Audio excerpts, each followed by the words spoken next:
El Estado en sus diversos contenidos. Hablemos ahora del Estado en sus diversos contenidos. Según Marcial Rubio Correa, explicando el Estado, lo ha clasificado en dos modelos o contenidos, en su contenido político y en su contenido orgánico, los cuales explicaremos sucintamente. El Estado en su contenido político. En su contenido político existen dos grupos de principios que están orientados a regular los límites y posibilidades del ejercicio de poder. Así tenemos, uno, los derechos constitucionales o derechos humanos, que la Constitución garantiza a las personas, dice Rubio Correa. Y dos, las reglas generales de su estructuración y actuación. Estados en su contenido orgánico. En su contenido orgánico, el Estado está dividido más bien por la función que cumplen en la gestión y administración de la actividad social del gobierno. Así tenemos, siguiendo Marcial Rubio Correa, gobierno central. El gobierno central viene a ser aquel instituido o constituido por los tres poderes o grandes poderes del Estado, legislativo, ejecutivo y judicial, que no hacen más que organizar en sus tres funciones básicas a la sociedad en referencia a la división de poderes, como un límite al poder absoluto y al abuso en consecuencia de este poder absoluto. El gobierno central está constituido como órganos políticos y administrativos de nivel nacional, dice Rubio. Esto indica que la administración es política, no es de pura gestión, sino eminentemente política, de gobierno y mandato. Gobiernos regionales y locales. El gobierno regional. Los gobiernos regionales tienen como ambición o atribución general la de ocuparse del desarrollo económico-social de su propio ámbito territorial, dice Rubio. Estos gobiernos regionales tienen autonomía política, económica y administrativa, según el artículo 197 de la Constitución. El gobierno local. Los gobiernos locales están constituidos por los municipios provinciales y distritales. Consta de un alcalde y de regidores. Funciones y atribuciones. Planificación del desarrollo físico de sus territorios. Prestación de servicios públicos esenciales. Funciones concretas. Regular el transporte colectivo, la circulación y el tránsito. Prestar los servicios públicos de alumbrado y baja policía. Elaborar las normas sobre zonificación y urbanismo e implementar su cumplimiento. Ocuparse de desarrollar la cultura, recreación y actividades deportivas de los vecinos. Promover el turismo, así como la conservación de monumentos arqueológicos e históricos. Mantenimiento del cementerio, establecimiento de comedores populares, servicio de los vecinos, etc. Normas jurídicas municipales. Los municipios pueden emitir las siguientes normas municipales. Ordenanzas municipales, que son normas jurídicas que la Constitución trata con rango equivalente al de las leyes, aunque subordinándolas a ellas. Esto lo explica Rubio Correa, ¿no? Decretos de alcaldía, también Rubio, son equivalentes a los decretos que produce el Poder Ejecutivo en el ámbito nacional, sometidos a las disposiciones nacionales, regionales y a las ordenanzas de su Consejo.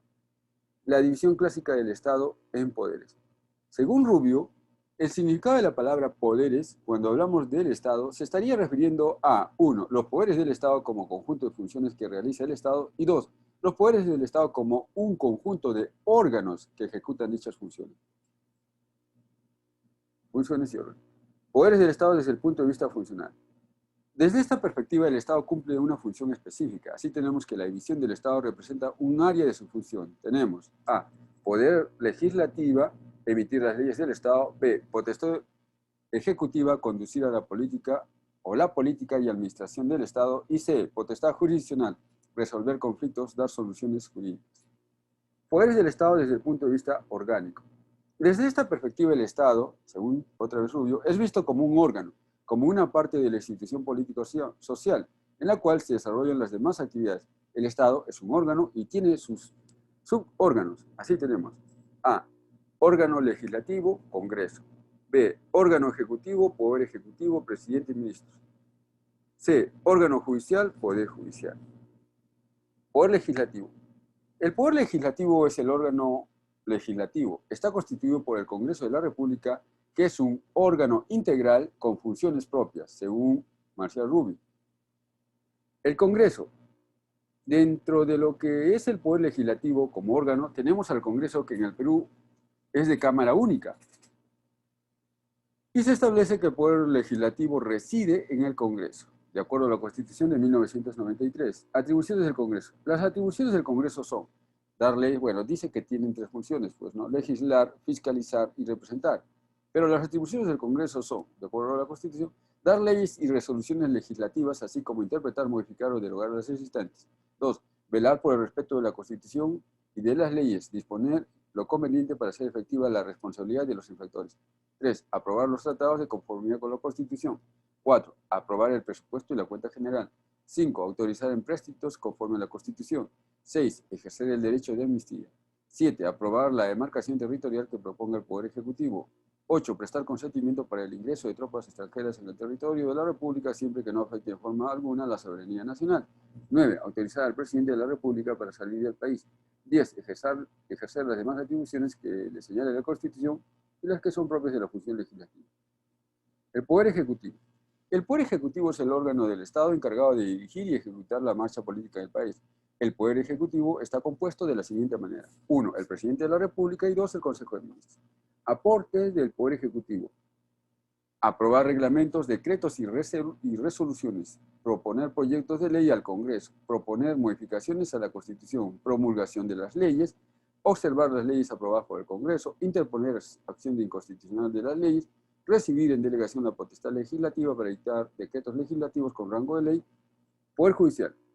El Poder Judicial es el órgano encargado de administrar justicia en el país y está estructurado en dos principios fundamentales, dice Rubio. 1. La potestad de administrar justicia emana del pueblo. Y 2. Se ejerce por los tribunales y juzgados jerárquicamente integrados en un cuerpo unitario. Órganos de la función jurisdiccional. El Poder Judicial cuenta con los órganos jerárquicamente establecidos y autónomos en el ejercicio de funciones. Los mismos son, dice Rubio, la Corte Suprema de Justicia, las Cortes Superiores, los juzgados especializados son mixtos como los juzgados civiles, penales, laborales, juzgados de paz letrado, de comercio, juzgados especiales, los juzgados de paz letrado, los juzgados de paz, los que anteriormente se llamaban no letrado. Organismos constitucionales con funciones específicas. Al lado de esta división clásica del Estado, tenemos también otros organismos constitucionales que tienen funciones específicas, siendo necesaria para el manejo y gobierno de nuestra sociedad.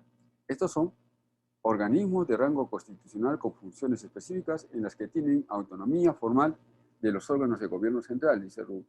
Y cuando se habla de autonomía se está aludiendo al hecho de que estas instituciones no responden de sus decisiones ante órdenes superiores de ninguna clase. Rubio aclara que la existencia de estos organismos puede revelarnos una nueva disposición de división de los poderes del Estado. La distribución del poder no estaría solamente en el Ejecutivo, Legislativo y Judicial. Así, estos organismos constitucionales son: 1. El Tribunal Constitucional. 2. El Jurado Nacional de Elecciones. 3. La Contraloría General de la República. 4. El Banco Central de Reserva. 5. La Superintendencia de Banca y Seguro. 6. El Ministerio Público. 7. El Consejo Nacional de la Magistratura, que es ahora la Junta Nacional de Justicia. 8. El Instituto Peruano de Seguridad Social, etc. El Tribunal Constitucional. Anteriormente es denominado Tribunal de Garantías Constitucionales, con la Constitución de 1979, si mal no recuerdo. Puede ser definido como el organismo constitucional encargado de tramitar diversos procedimientos que tiene por finalidad garantizar la vigencia de los derechos constitucionales y la constitucionalidad de las normas jurídicas con rango de ley, dice Rubio. Asimismo, en la Constitución Política del Estado se establece que el Tribunal Constitucional es el órgano de control de la Constitución, que es autónomo e independiente.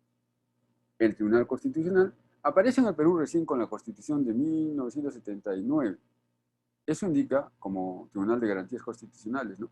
Eso indica que es una nueva institución quien asume el control de la constitucionalidad del sistema legal y de los actos de autoridad, función que cumplía anteriormente la Corte Suprema, con lo que se ve que el poder se descentraliza aún más, nos refiere Rubio, ¿no? En un libro muy interesante que se llama Quítate la venda para mirarme mejor. El Tribunal Constitucional se constituye como un órgano de control de la Constitución. Eso quiere decir que si muchos otros órganos del Estado pueden aplicar y aún interpretar la Constitución, lo que diga el Tribunal Constitucional respecto de ella es la palabra definitiva, dice Rubio. Quítate la venda para mirarte mejor. El libro que escribió Marcial Rubio Correa es lo que dice al respecto, ¿no? Hay, sin embargo, excepciones, como las decisiones del Jurado Nacional de Elecciones. Composición del Tribunal Constitucional. Está constituido por 7 miembros elegidos por 5 años. Son elegidos por el Congreso con el voto favorable de los 2/3 del número legal de sus miembros. tienen las mismas inmunidades y prerrogativas de los congresistas y les alcanzan las mismas incompatibilidades. No pueden ser reelegidos inmediatamente. Así, lo trascendental está en el nuevo esquema de elección. Si antes la Constitución del 79, los miembros del tribunal eran elegidos por los tres poderes, el legislativo, el ejecutivo y el judicial, hoy se ha desequilibrado esa elección, puesto que solo el Congreso es quien elige. Todo esto nos lo refiere Marcial Rubio Correa. Facultades y atribuciones del Tribunal Constitucional. De acuerdo con el artículo 202 de la Constitución Política del Estado, son facultades y atribuciones del Tribunal Constitucional. 1. Conocer en instancia única la acción de inconstitucionalidad. 2. Conocer en última y definitiva instancia las resoluciones denegatorias de habeas corpus, amparo, habeas data y acción de cumplimiento. 3. Conocer los conflictos de competencia o de atribuciones asignadas por la Constitución conforme a la ley. Facultades para interponer acción de inconstitucional. Según el artículo 203 de la Constitución, nos reseña Rubio, artículo 203. Están facultados para interponer la acción de inconstitucionalidad: 1. El presidente de la República; 2. El fiscal de la Nación; 3. El presidente del Poder Judicial con acuerdo de la Sala Plena de la Corte Suprema de Justicia; 4. El defensor del pueblo; 5. El 25% del número legal de congresistas; 6. 5.000 ciudadanos con firmas comprobadas por el Jurado Nacional de Elecciones. Si la norma es una ordenanza municipal, está facultada para impugnarla el 1% de los ciudadanos del respectivo ámbito territorial, siempre que este porcentaje no exceda el número de las firmas anteriormente señalado. 7. Los gobernadores regionales con acuerdo del Consejo Regional o los alcaldes provinciales con acuerdo de su consejo en materias de su competencia. 8. Los colegios profesionales en materia de su especialidad. Procedencia de la acción de inconstitucionalidad. Según el artículo 116 cuarto, la acción de inconstitucionalidad, nos refiere Rubio, procede contra las normas que tienen rango de ley, leyes, decretos legislativos, decretos de urgencia, tratados, reglamentos del Congreso, normas regionales de carácter general y ordenanzas municipales que contravengan la Constitución en la forma o en el fondo. Esto nos lleva al hecho que el efecto de que el tribunal declare fundada la acción de inconstitucionalidad consiste en que la ley impugnada pierde validez. Es el mismo efecto que si hubiera sido derogada. El tribunal tiene la calidad de instancia única en esta materia, lo que quiere decir que su sentencia en esta acción no puede ser revisada por nadie, ni siquiera por él mismo. Claro, acá hay algunas variantes, pero no es el momento. El tribunal conoce en última y definitiva instancia, según el artículo 202 de la Constitución. Eso indica que el Tribunal Constitucional recibe las resoluciones denegatorias que hayan sido impugnadas ante él, las estudia y juzga el caso emitiendo la última sentencia que puede darse. Esta sentencia pasa en calidad de cosa juzgada, lo que quiere decir que es inmodificable y debe ser cumplida. Esta atribución es ejercitada por el tribunal sobre las acciones constitucionales que defienden los derechos humanos, lo que quiere decir que dicho tribunal es la última voz que se puede escuchar en materia de protección de derechos dentro del Perú, dice Rubio. El Tribunal Constitucional tiene la atribución de resolver conflictos de atribuciones asignadas por la Constitución. Puede decidir quién tiene competencia sobre la ejecución de una obra, por ejemplo, Rubio otra vez, cuando hay un conflicto entre quién realiza la obra, el Poder Ejecutivo o el municipio. Debe anotarse por último que el Tribunal Constitucional es un órgano de gran importancia en el país porque al ejercer el control de la jurisdicción vigila el uso del poder que tienen los demás órganos del Estado y además puede corregir los errores y abusos que ocurran en la realidad, bien por actuación del Estado, bien por la de los mismos particulares. Siendo además, Rubio, otra vez, siendo además que el Tribunal Constitucional cumple con las siguientes importantes funciones. 1. Ejerce el control de la jurisdicción. 2. Vigila el uso del poder que tienen los demás órganos del Estado. 3. Puede corregir los errores y abusos que ocurran en la realidad. 4. La Contraloría General de la República. El concepto de la Contraloría General de la República puede ser el siguiente. La Contraloría General de la República es un organismo autónomo y central dentro del Sistema Nacional de Control, cuya misión consiste en velar por el manejo legal y honrado de los recursos del Estado conforme a ley, dice Rubio. Por su parte, en el artículo 82 de la Constitución se expresa: la Contraloría General de la República es una entidad descentralizada de derecho público que goza de autonomía conforme a su ley orgánica. Es el órgano superior del Sistema Nacional de Control. Supervisa la legalidad de la ejecución del presupuesto del Estado, de las operaciones de la deuda pública y de los actos de las instituciones sujetas a control. El Banco Central de Reserva y su capacidad normativa. Marcial Rubio Correa, en su libro El Sistema Jurídico, escribía: para el ejercicio de sus competencias, el banco realiza diversos actos, destacando la emisión de resoluciones que asumen carácter de normas jurídicas generales, regulando el tipo de cambio del sol con las divisas exteriores, dando disposiciones sobre asuntos cambiarios, tasas de interés, encajes bancarios, etc.